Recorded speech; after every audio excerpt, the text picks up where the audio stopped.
Hello ladies, do you know every woman spends at least one third of their lives in the postmenopause period? According to an Indian study, it's been found that Indian women experiences menopause 5 years earlier than the Western countries. And by 2030, there will be more than 400 lakh women in this period. There is a lot of policies around reproductive and sexual health.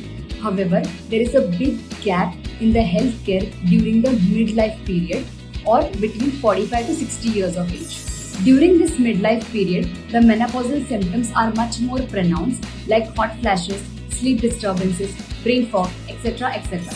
Therefore, the health demand of a menopausal or a midlife woman is much more different than the younger women. This midlife period, also called as menopause transition, is a window of opportunity to scan and treat women for various chronic diseases like diabetes, blood pressure, and various cancers to promote healthy aging.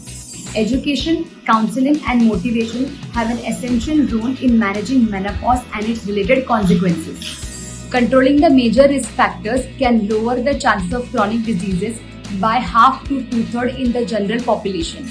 Social interaction can improve mood, relieve depression and anxiety in postmenopausal women. Age-appropriate adult vaccination like cervical cancer can also benefit. Lastly, medication to manage extreme hormonal symptoms can make a huge difference in the overall health. To know more about menopause, follow us and stay fit with Menofit.